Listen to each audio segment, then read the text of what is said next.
Sí, la verdad que estamos muy contentos por haber logrado el pase a la siguiente fase. Hemos enfrentado a un gran rival.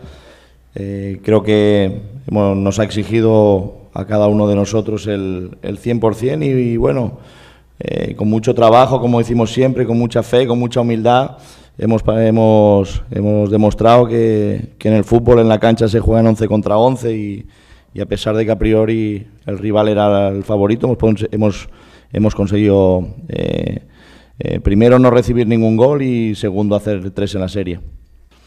Yo creo que el partido de ida obviamente ha marcado mucho la dinámica de la eliminatoria. Seguramente Corinthians no nos conocía mucho, nosotros conocíamos mucho a Corinthians, sabíamos qué es lo que teníamos que hacer, y lo que teníamos que hacer era sobre todo ser un equipo en todos los sentidos a la hora de atacar, ser solidarios, defender todo, cuando no tuviéramos el balón, defender todos.